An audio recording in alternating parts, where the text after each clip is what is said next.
আমাদের থেকে 20 দিন অতিবাহিত হয়ে যাচ্ছে। এখন সামনের 10 দিনে আমাদের করণীয় কাজ কি, এই বিষয়ে আজকে ইনশাল্লাহ কিছু আলোচনা করব।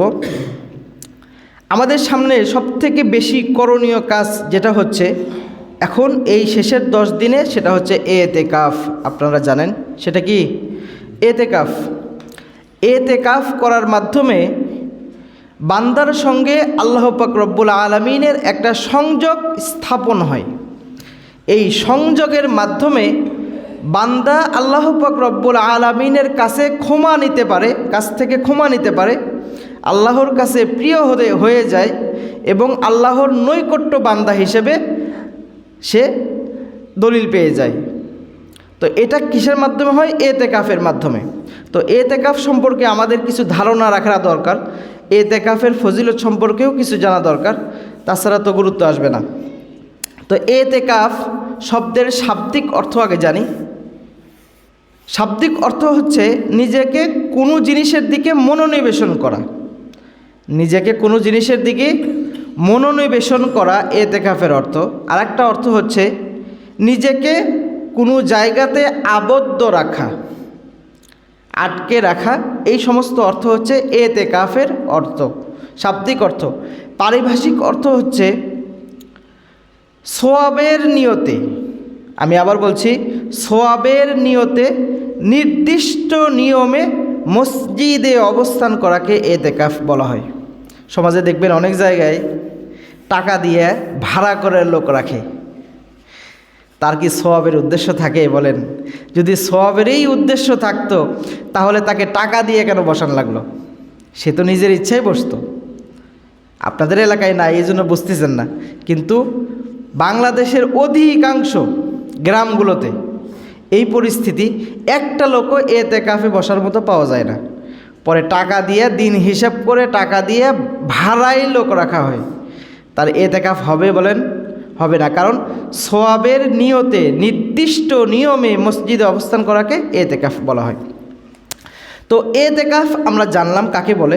এখন আসুন, এতেকাফ এটা কি শুধু আমাদেরকেই আল্লাহ রসুল দিয়ে গেছেন নাকি পূর্ববর্তী লোকদের জন্য ছিল? আমরা কোরআন থেকেই শুনি। আল্লাহ পাক রব্বুল আলামিন বলেন, ওয়াহিদনা ইলা ইব্রাহিম ওয়া ইসমাঈল, আমি ইব্রাহিম এবং ইসমাঈলকে এই মর্মে আদেশ করলাম, আনতাহিরা বাইতিয়া লিত্তাইফিনা ওয়াল আকিফিনা ওয়ার রুকআইস সুজুদ, তোমরা আমার ঘরকে এই মর্মে পবিত্র রাখো তাদের জন্য যারা তোয়াফ করে, যারা এতেকাফ করে, যারা রুকু করে, যারা সিজদা করে। আল্লাহর দুইজন নবী ছিলেন, ইব্রাহিম, ইসমাইল নবী ছিলেন না? নবী ছিলেন, প্রিয় বান্দা ছিলেন।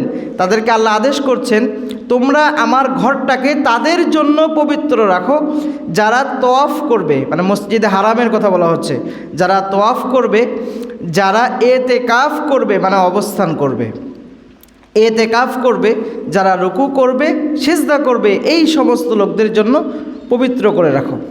তাহলে এখানে বোঝা যাচ্ছে এতেকাফ এটা শুধু উম্মতে মুহাম্মাদির জন্য নয়, আগের থেকেই চলে আসছে। এটা কি আগের থেকেই চলে আসছে এতেকাফ। কারণ হচ্ছে আল্লাহ রসুল সাল্লাল্লাহু আলাইহি সাল্লাম, আপনারা জানেন, যখন নবুয়তের পূর্বে উনি কোথায় অবস্থান করতেন? হীরা গুহায় না? কেন হীরা গুহায় অবস্থান করতেন? উনি ওখানে গিয়ে দুনিয়ার সমস্ত কলহ বিবাদ থেকে ফারেক হয়ে একমাত্র আল্লাহ পাক রব্বুল আলামিনের দিকে নিজের মনকে মনোনিবেশন করতেন, তার সাথে সংযোগ স্থাপনের চেষ্টা করতেন। এই কারণে রসুলকে পরবর্তীতে ওই হীরা গুহাতেই কি দেওয়া হয়েছে? ওহী দেওয়া হয়েছে, নবুয়ত দান করা হয়েছে। তো এই জন্য আল্লাহর প্রিয় বান্দা হওয়ার জন্য নিজেকে দুনিয়ার সমস্ত ব্যস্ততা থেকে পৃথক করে এক জায়গায় বসে, এক কোণে বসে আল্লাহ আল্লাহ করা, এর দ্বারাই সফলতা আসে, এর দ্বারাই মাপ আসে, অন্য কোনো মাধ্যমে আসবে না। তো এতেকাফ করলে লাভ কি হবে আমরা সেই বিষয়ে একটু জানি। হাদিস থেকে শুনি, আন আয়েশা রাদিয়াল্লাহু তাআলা আনহা যাওজিন নবী সাল্লাল্লাহু আলাইহি ওয়াসাল্লাম আন্নান নাবিয়্যা কানা ইয়াতাকিফুল আশরাল আওয়াখির মিন রমাদান। হাত্তা তাওয়াফাহুল্লাহ সুম্মা তাকাফা আজওয়াজুহু মিন বাদিহি। রাসূলুল্লাহ সাল্লাল্লাহু আলাইহি ওয়াসাল্লামের স্ত্রী মা আয়েশা সিদ্দিকা রাদিয়াল্লাহু তাআলা আনহা বর্ণনা করেছেন, রাসূলুল্লাহ সাল্লাল্লাহু আলাইহি ওয়াসাল্লাম রমজানের শেষের 10-এ এতেকাফ করতেন এবং এই আমলটা ছিল রসুলের মরণ পর্যন্ত। কোন পর্যন্ত? মরণ পর্যন্ত। আল্লাহ রসুল সাল্লাল্লাহু আলাইহি ওয়াসাল্লাম যতদিন বেঁচে ছিলেন প্রত্যেক বছর রমজানের শেষের দশকে তিনি এতেকাফ করতেন। কারণবশত কোনো এক রমজানে ছুটে গিয়েছিল, কিন্তু পরবর্তীতে শাওয়াল মাসে আল্লাহ রসুল এটার কাজা করে নিয়েছেন। তারপরে মায়েশা বলেন, সুম্মা তাকাফা আজওয়াজুহু মিন বাদিহি। এরপরে রসুল সাল্লাল্লাহু আলাইহি ওয়াসাল্লামের মৃত্যুর পরে রসুলের স্ত্রীগণ এতেকাফ করেছেন। রসুলের স্ত্রীরাও কি করেছে? এতেকাফ করেছে। এটা শুধু রসুল করেন নাই, রসুল করেছেন, সাহাবায়ে কেরাম করেছেন, স্ত্রীরা করেছেন। আরও একটা হাদিস থেকে শুনি, আন ইবনে আব্বাস রাদিয়াল্লাহু তাআলা আনহু قال قال رسول الله صلى الله عليه وسلم من مشى في حاجة أخيه كان خيرا له من اعتكاف 10 سنين ومن اعتكف يوما ابتغى وجه الله جعل الله بينه وبين النار 3 خنادق কুল্লা খন্দাকিন আবাদু মিম্মা বাইনাল খাফিকাইন। আব্বাস রাদিয়াল্লাহু তাআলা আনহু থেকে বর্ণিত রাসূলুল্লাহ সাল্লাল্লাহু আলাইহি ওয়াসাল্লাম বলেছেন, মান মাশা ফি হাজাতি আখিহি, যে ব্যক্তি কোনো মুসলমানের তার কোনো মুসলমান ভাইয়ের প্রয়োজনে তার সঙ্গে চলে। কিসের জন্য চলছে? তার প্রয়োজনে তার সঙ্গে চলছে। কারো মনে করেন প্রয়োজন, কেউ বিপদে পড়ছে, তার সাহায্যের জন্য তার সাথে চলেছে। কানা খয়রান লাহু মিন ইতিকাফা 10 সিনিন। কানা খয়রান লাহু, এটা তার জন্য উত্তম। মিন ইতিকাফি 10 সিনিন, 10 বছর এতেকাফ করার থেকেও উত্তম। যদি কোনো ব্যক্তি কোনো মুসলমান ভাইয়ের সাহায্যের জন্য তার সঙ্গে চলে, তাহলে সে 10 বছর ইবাদত এতেকাফ করার থেকেও বেশি কী পাবে? সওয়াব পাবে। ওমান, আপনারা তো খুশি হয়ে গেছেন, যাক 10 টাকা দান করলেই তো তাহলে মাশাআল্লাহ এই সওয়াব তো পেয়ে গেলাম, এতেকাফ করার আর দরকার নাই। পরের অংশ শুনেন, ওমান ইয়াতাকাফা ইয়াওমান, এবং যে ব্যক্তি একদিন এতেকাফ করবে, ইবতাগা ওয়াজহাল্লাহ, আল্লাহ পাক রব্বুল আলামিনকে সন্তুষ্ট করার জন্য যে ব্যক্তি একদিন এতেকাফ করবে, জাআলাল্লাহু বাইনাহু ওয়া বাইনান নারি 3 খনাদিক, আল্লাহ পাক রব্বুল আলামিন ওই ব্যক্তি এবং জাহান্নামের মাঝখানে 3টা পরিখা খনন করে দেবেন। কি করবেন? 3টা পরিখা মানে নদী খনন করে দেবেন, খাল খনন করে দেবেন। সেই খালের দূরত্ব কতটুকু? কুল্লা খন্দাকিন আবাদু মিম্মা বাইনাল খাফিকাইন, প্রত্যেকটা পরিখার দৈর্ঘ্য হবে পূর্ব থেকে পশ্চিম পর্যন্ত যত ব্যবধান থাকে তার থেকেও বেশি। তাহলে এতেকাফ করলে মনে হয় সওয়াব নাই, তাই না? চুপ করে ঘুম পাড়তেছেন যে এতেকাফ করলে কি নাই? সওয়াব নাই। এতেকাফ আমাদের দরকার নাই।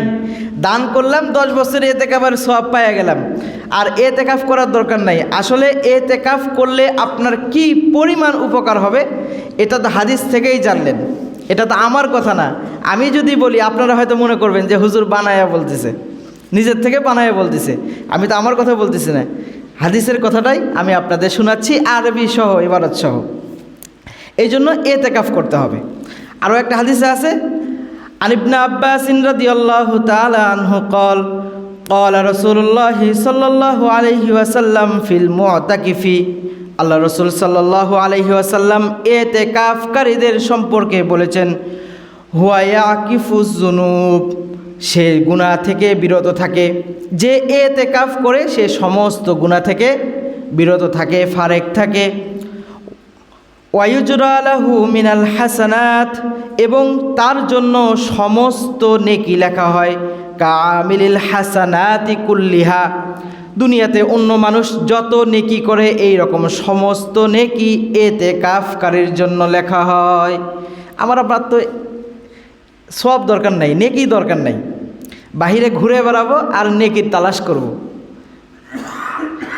আর কি করব? মরে যাওয়ার সময় হুজুর নিয়ে আসে, হুজুর কালিমা পড়েন, জোরে জোরে কালিমা পড়েন, সূরা ইয়াসিন পড়েন। মসজিদের মুয়াজ্জিন আর হুজুর তো আছেই ওই কাজের জন্য।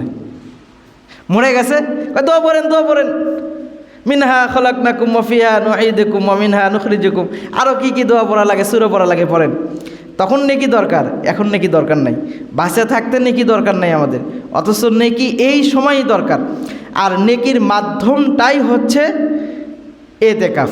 নেকির মাধ্যম কি? এতেকাফ। আপনি পরিপূর্ণ নেকি যদি অর্জন করতে চান, এতেকাফের বিকল্প আপনার কোনো ব্যবস্থা নেই। সবে কদর যদি আপনি পাইতে চান, অবশ্যই আপনাকে এতেকাফ করতে হবে।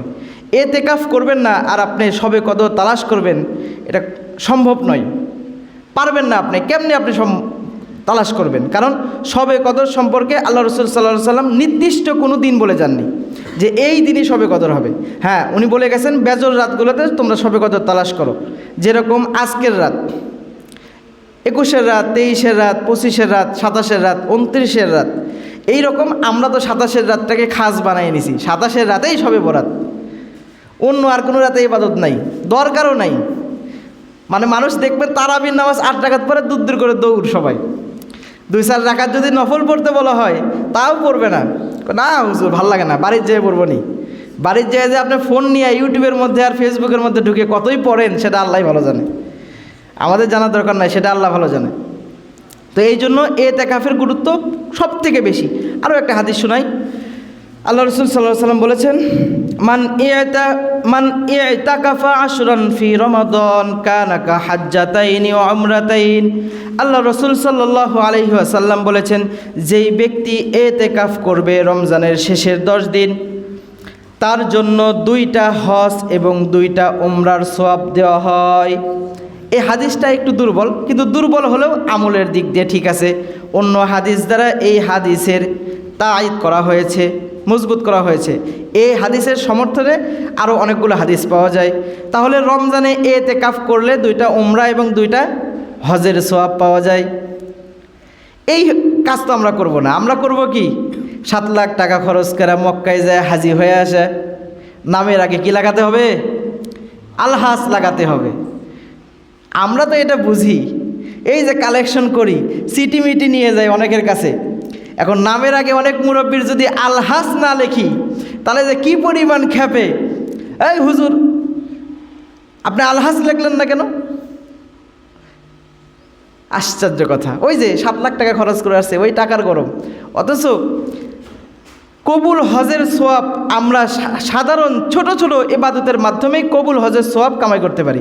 ওই দিকে আমাদের কোনো ভ্রুক্ষেপ নাই, ভ্রুক্ষেপ নাই। এই যে কথাগুলো বলতেছি কতটুকু কাজে দেবে, এটা ইনশাল্লাহ আজকে সন্ধ্যার থেকেই দেখা যাবে যে আমার আপনার মধ্যে কতটুকু রেখাপাত করে, এই কথাটা সন্ধ্যার থেকেই বুঝতে পারবেন। তো এতেকাফ আমরা যখন করব, এতেকাফের জন্য আমি আপনাদের কিছু ফজিলতের হাদিস শুনাইছি, বুঝছেন তো এতেকাফ করলে কত সওয়াব। সওয়াবের কথা বলছি এবং এখন বলবো এতেকাফ করার কিছু নিয়ম আছে, কিছু শর্ত আছে। শর্ত সারায়ের সাপেক্ষে এতেকাফটা করতে হবে। এতেকাফ করার জন্য 6-7টা শর্ত আছে। কয়টা শর্ত? 6-7টা শর্ত আছে। 1 নাম্বার হতে হবে মুসলমান, সর্বপ্রথম মুসলমান। আর মুসলমান ছাড়া তো কেউ মসজিদে আসেই না, এটা তো আমাদের মধ্যে আছেই। মুসলমান হতে হবে। 2 নাম্বার হতে হবে আকেল, জ্ঞান সম্পন্ন ব্যক্তি হতে হবে। হ্যাঁ, এখন এখানে নাবালেগ ছেলেও এতেকাফ করতে পারে, তবে সে যদি দুনিয়াদারি বোঝে। মানে এটা যে মসজিদ আল্লাহর ঘর, এখানে পেশাব করা যাবে না, চিল্লাচিল্লি করা যাবে না, হাসা যাবে না, এমন জ্ঞান যে এই সমস্ত ছেলেদের হয়েছে, এই সমস্ত নাবালেগ ছেলেরাও কি করতে পারবে? এতেকাফ করতে পারবে মসজিদে এসে। 3 নাম্বার হচ্ছে পবিত্র হতে হবে। এতেকাফ করার জন্য আপনার শরীরটা পবিত্র থাকতে হবে। মহিলারা যদি এতেকাফ করে বাড়িতে, তাহলে তারা হায়েস, নেফাস যে সমস্ত বিষয় আছে তাদের নাপাকির, এই সমস্ত নাপাকি থেকে পবিত্র হতে হবে। পুরুষদের জন্য হলেও জানাবাতের গোসল থাকলে, অজু থাকলে এই সমস্ত বিষয় থেকে পবিত্র হয়ে মসজিদে থাকতে হবে। 3 নাম্বার গেল। 4র্থ নাম্বার হচ্ছে এতেকাফের নিয়ত করতে হবে। আপনি মসজিদে বেড খেতানে ঢুকলেন, বসে পড়লেন, আর এতেকাফ হয়ে গেল? নিয়ত করলেন না? নিয়ত করতে হবে যে আল্লাহ আমি এতেকাফের নিয়ত করলাম, ব্যাস মনে মনে এতটুকু বললেই যথেষ্ট। আর নিয়ত ইরাদাতুল কলব, মনের সংকল্পকেই নিয়ত বলা হয়। আপনি গল্প করতে করতে ঢুকলেন, কিছু মনেই হলো না যে এতেকাফে বসতেছি আমি, কিছুই মনে হচ্ছে না। মনে করলেন বাড়িতে বউ খালি খাও খাও করে, ভাল লাগে না, এই কয়দিন মসজিদে যায় একটু শান্তি করে শুয়ে থেকে বসে থেকে খাইয়ে আসি, এই জন্য ঢুকলেন, এতেকাফ হবে না। তাহলে এতেকাফের কি করতে হবে? নিয়ত আপনাকে করতে হবে। আরেকটা হচ্ছে পুরুষ মহিলা উভয়ই এতেকাফ করতে পারবে। পুরুষ মসজিদে করবে, মহিলারা বাড়িতে করবে। আরেকটা শর্ত হচ্ছে এতেকাফের জন্য জামে মসজিদ হতে হবে। কোন মসজিদ? জামে মসজিদ হতে হবে। অক্তিয়া মসজিদে চলবে না, জামে মসজিদ যেখানে জুমার নামাজ হয় এরকম মসজিদে এতেকাফ করতে হবে। তো এই হচ্ছে মোটামুটি কিছু শর্ত, আরও কিছু আছে, অত দূর গেলে সময় থাকবে না। মোটামুটি শর্ত। আর এতেকাফের মধ্যে নিষিদ্ধ বিষয় কি, আমরা এই বিষয়গুলো জানবো। এতেকাফের সময় নিষিদ্ধ বিষয়গুলো কয়েকটা বিষয় আছে, 6-7টা বিষয় আছে, হাদিস থেকে আমরা জানবো।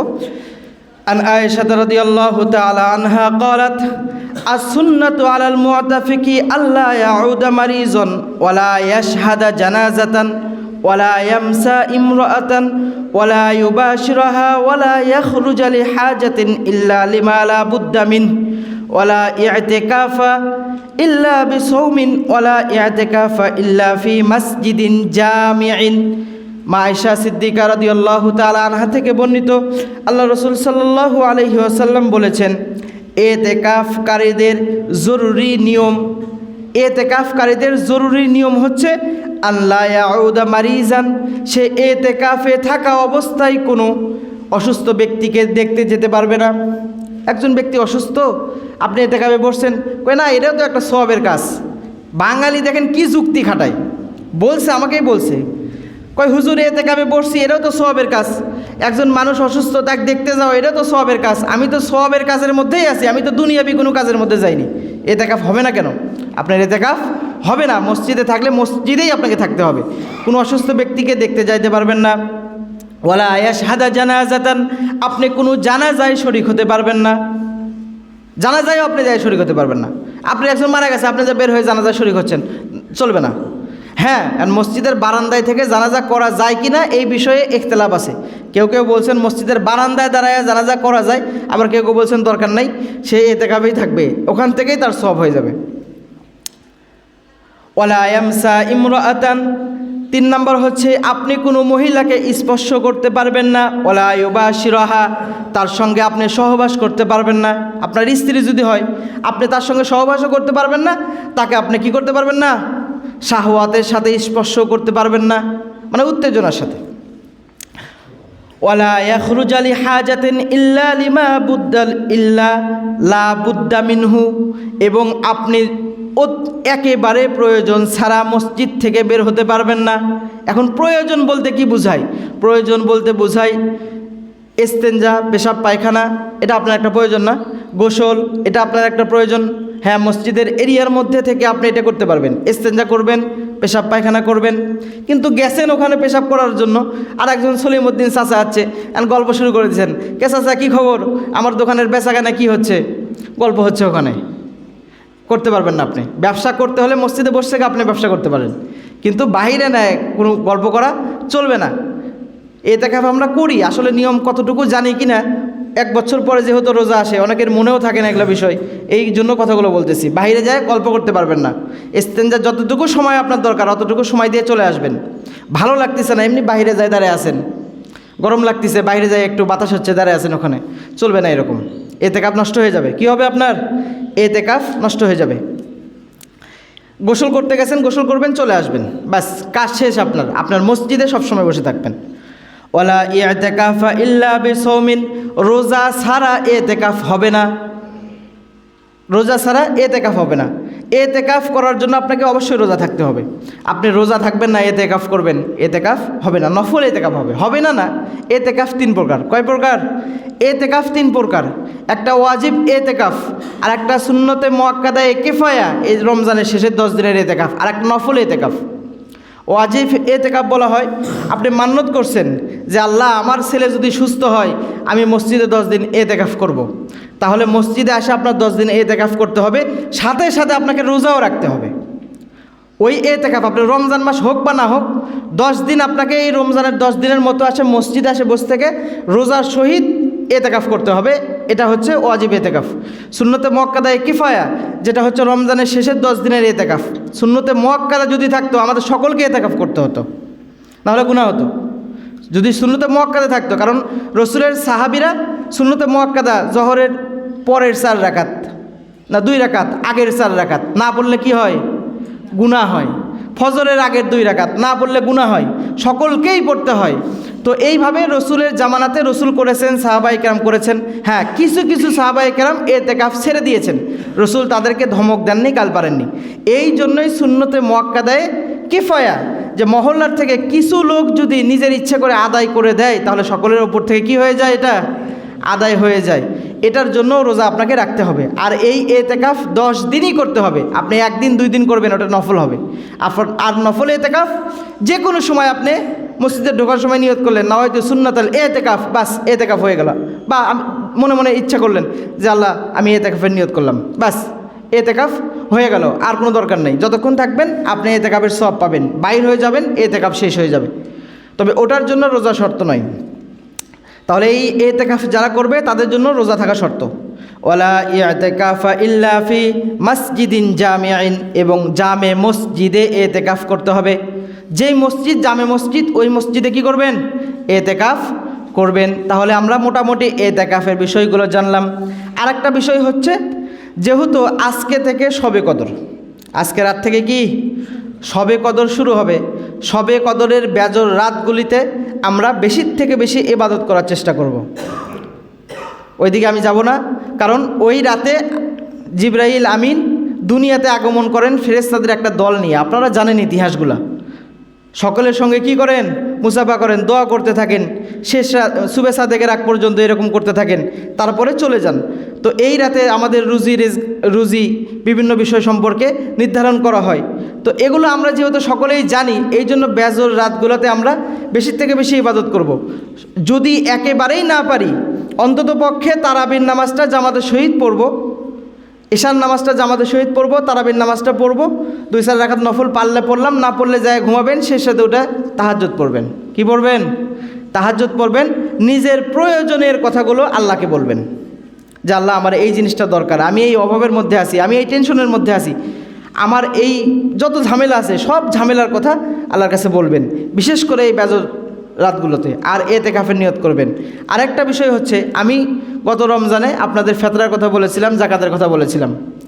তো আপনারা কিছু কিছু জায়গাতে এমন একটা ব্যবহার পাইছি যেটা বলার মতো না, আপনাদের ভাষায় না। বাবা মাফ করো, মাফ করো, হবে না, যাও। কি বলে? বাবা মাফ করো, হবে না, হবে না, যাও যাও যাও, এরকম করে।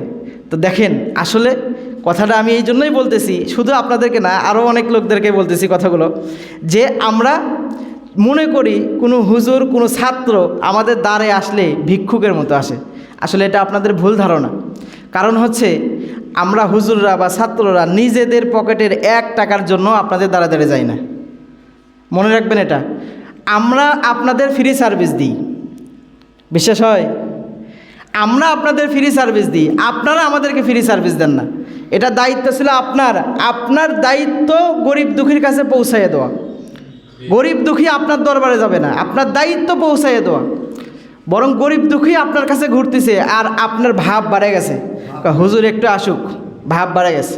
গরিব দুঃখী আসে ডাকতেছে, মাছ আড্ডা দাও, হ্যান ত্যান করো, তার কত ব্যবহার খারাপ, দুরাচরণ করেন আপনারা।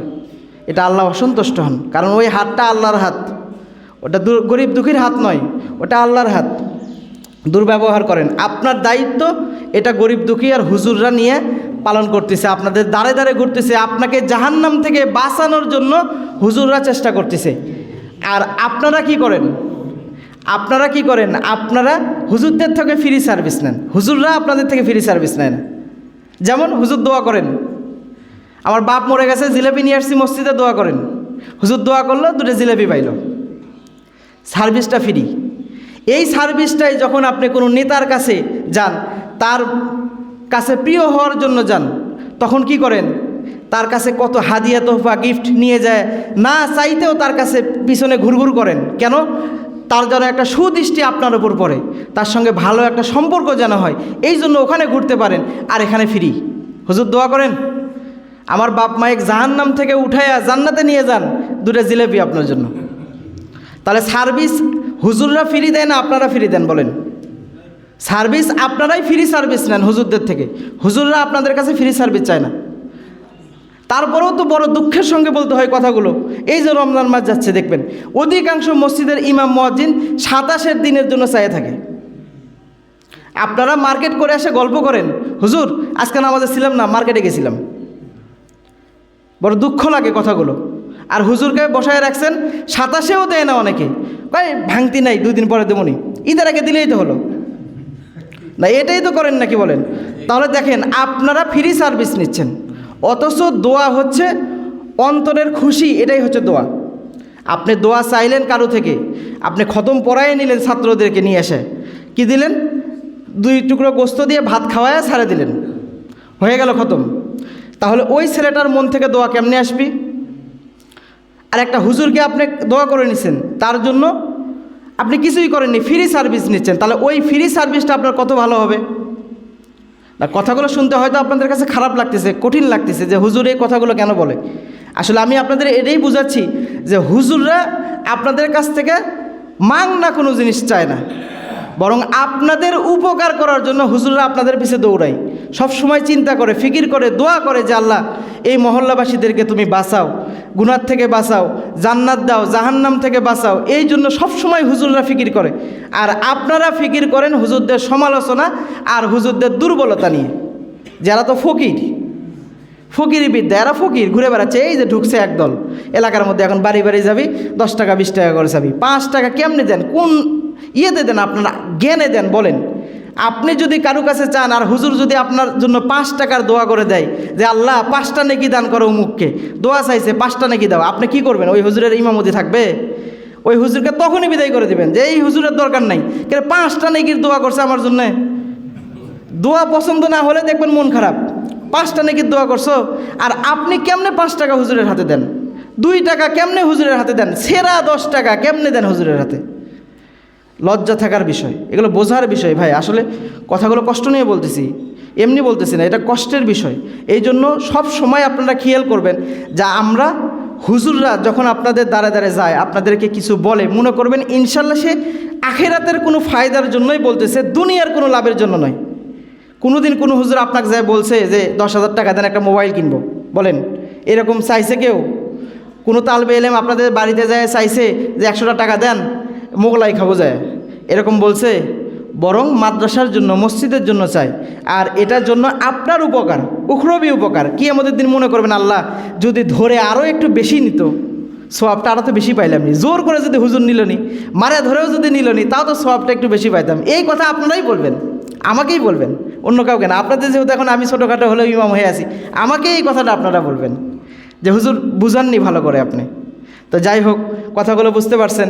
আজকে থেকে এতেকাফ আমরা ইনশাল্লাহ যতটুকু পারি এতেকাফে সময় দেব, এবং যারা 10 দিন না পারি 2 দিনে 1 দিন যাই পারি আমরা এতেকাফে সময় দেব। এতেকাফ করলে আমাদের শবে কদর নসিব হবে, এবং শবে কদরের যে বেজর রাতগুলো আছে এই রাতগুলোতে আমরা বেশির থেকে বেশি ইবাদত করব। আর এই শেষের 10 দিন আছে, এই শেষের 10 দিন বেশির থেকে বেশি আপনাদের সামর্থ্য অনুযায়ী দান করবেন, সদকা করবেন। ফকির মিসকিন যারা আছে, বিভিন্ন প্রতিষ্ঠান আছে, এই সমস্ত প্রতিষ্ঠানে সদকা করবেন। তাহলে দেখা যাবে আল্লাহ পাক রব্বুল আলামিন রোজাও আপনার কবুল করেছেন, আপনার দানেরও সওয়াব দিয়েছেন, বিভিন্ন রকম সওয়াবের কারণে আপনি রমজান মাসে মাপও পেয়ে গেছেন। হতে পারে না? আল্লাহ পাক রব্বুল আলামিন আমাদের সকলকে তৌফিক দান করুন। ওয়া আখিরু দাওয়ানা আলহামদুলিল্লাহি রাব্বিল আলামিন। যারা সুন্নত পড়েন নাই কবলাল জুমা সুন্নত পড়েন।